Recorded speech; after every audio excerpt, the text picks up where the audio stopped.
G'day there, I'm Michael Wilks. I'm the chair of the State Junior Committee. It's my second year as sitting chair of the committee and my fifth year on the committee.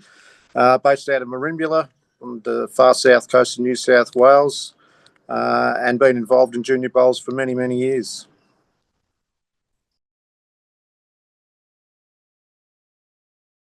This year we've got an interesting committee. It consists of a couple of previous members in Gavin Holborn, who a lot of people would be familiar with. Gavin's been a stalwart in junior bowls, particularly in the New South Wales Schools program. He's been a part of this committee since before my time, so over 6 or 7 years. With him we have Rebecca Lord, who's a former junior superstar. She won a number of Australian titles, and also a superstar person. Rebecca's going through a few health battles with waiting on a transplant list, but she always makes herself available to us, and she's a real good connection with a lot of these younger people that we're dealing with. We also had a new addition in Kevin Casserly, who's based out of Western Sydney. Kevin, unfortunately, has some health battles at the moment, along with his wife, and has recently had to resign his position. We are confident, though. We've got some interest from some pretty astute bowls people that have expressed interest in coming in and joining us on the committee, which would be great additions to the committee. With that too, we had Maddie Hazel last year, who was one of our juniors. Maddie has decided that she's got to focus on her study a bit more over the next 12 months. She's doing year 12, which is absolutely fair enough. But we're very excited to have the addition of Katie Astley and Reese Finn Young, two of our young superstars that have just come out of the junior ranks and have expressed interest in getting involved. Obviously for us, with the older demographic of us being in a position dealing with the younger demographic, it's very handy to have two people like Katie and Reese involved with us, who have that natural connection with our playing group. So they've been a fantastic addition already, and it's already showing a lot of positive results. Last year we had another great season, probably a little bit better than the year before. If to be fair, we thought that might be a hard year to top, but I think in my view and the committee's view, we did have a more successful year last year than the year before. That all started with the Tri-Series, which was at Tweed Heads, where we play against Queensland and Victoria. That was quite an interesting series. We played that over a few days, and it was only on the third day that we managed to rattle home and get over the top of Victoria and beat them on a very close margin differential. That then segued into our nationals, which obviously we picked our teams based out of that Tri-Series. We had a very pleasing nationals for the year. We won the girls' gold medal. The boys managed to win their overall silver medal, and we managed to win the overall best state in Australia. So very pleasing to see that our first selected team were justified and managed to perform at the level we wanted them to. With that too, we obviously being the biggest state, we were also asked to fill players in the boys and a girls composite team, which was joint with the Queensland players. Both those teams performed admirably. And along with that, we also had to put a girls' B team together. So in total, I think we had something like 19 kids participating in the Nationals event.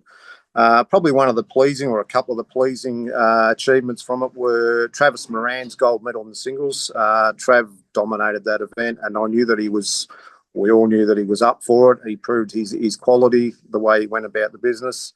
And also our girls' triples was a bit of a highlight. Our girls A played against our girls B in the gold medal game, and in an absolute cliffhanger, the B team actually managed to overcome them. So there's a lot of depth there. I think that was demonstrated by our results across the year, and there's plenty to look forward to.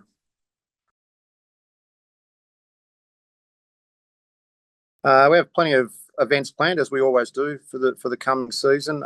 We have obviously our traditional events, such as the seven-a-side, which is always hosted over at Dubbo.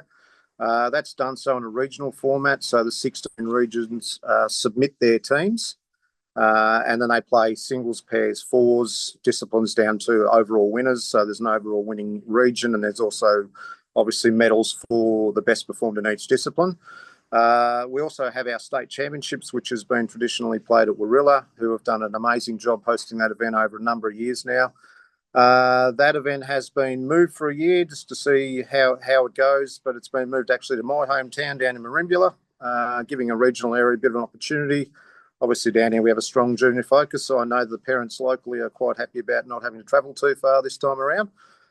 This one's an open entry event, so we have singles, pairs and fours ranging in under 15s categories through to under 18s categories. The entries are pretty solid at the moment. We're confident that we'll fill that event up with the future talent of the sport.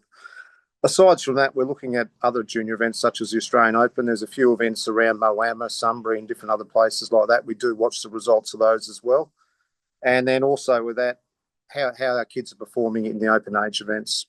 So there's plenty of open age events that the kids have been doing well in. We've got quite a few that have already qualified in regional events, particularly some of the kids out of Gunnedah. They've won their area up there. So, yeah, it's pleasing to see the kids kicking goals in the open age stuff. That then leads into our squads. We have a gold and silver tiered squad. The silver tiered starts more so with the newer faces in the sport, and our gold tiered squads are more the experienced kids. That's a fluid system, so that can change from squad to squad depending on performances and so forth. We then have training camps for those groups. We have one at Cabramatta, traditionally one at Warilla. We're reviewing that situation at the moment. Normally the Cabramatta one would be for both squads to attend, and the Warilla one is more so for the gold kids. We are reviewing, though, with the cram calendar as to whether it's viable to continue to have two of these. But, yeah, stay tuned. We'll make some decisions on that going forward.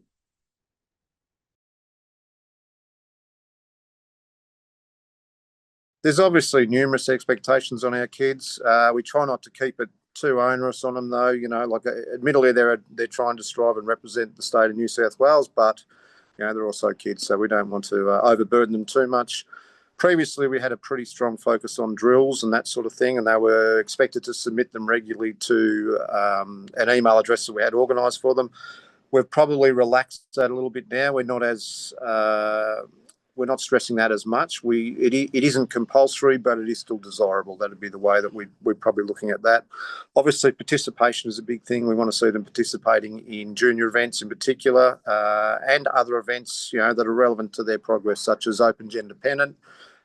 Things like the schools competition, which has been run by Bowls New South Wales. We obviously want to see them promoting sport through their schools.